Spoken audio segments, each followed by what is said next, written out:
సముద్రంలో ఉన్న షార్క్స్ కంటే భూమి మీద ఉన్నటువంటి మనుషులే డేంజరస్ అని చాట్‌జీపీటీ కూడా చెబుతుంది. ఈ మూవీ చూసిన తర్వాత మీరు కూడా అదే అంటారు. 2025లో రిలీజ్ అయినటువంటి 'ద డేంజరస్ యానిమల్స్'. ఇందులో స్టోరీ చాలా సింపుల్. భూమి మీద కాకుండా సీరియల్ కిల్లర్ సముద్రంలో ఉంటాడు.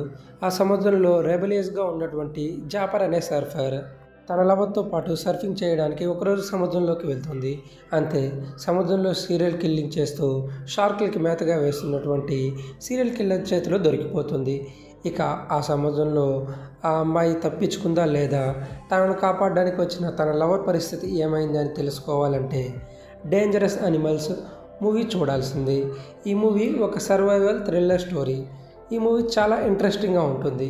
సో, సీరియల్ కిల్లర్ సముద్రంలో ఉంటాడు. మరి తన టూల్స్ షార్క్స్.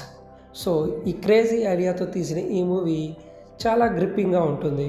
మీకు సర్వైవింగ్ థ్రిల్లర్స్ ఇష్టమైతే ఈ మూవీ మిమ్మల్ని ఖచ్చితంగా ఆకట్టుకుంటుంది. సో, ఈ మూవీ చూసిన తర్వాత ఫైనల్‌గా చాట్‌జీపీటీ చెప్పిన వాస్తవం మీరు అంగీకరిస్తారు. ఎందుకంటే సంవత్సరానికి సముద్రంలో ఉన్న షార్క్స్ వల్ల చనిపోయే 80 మంది ఉంటే ఇక్కడ వేలాది మంది చనిపోతున్నారు.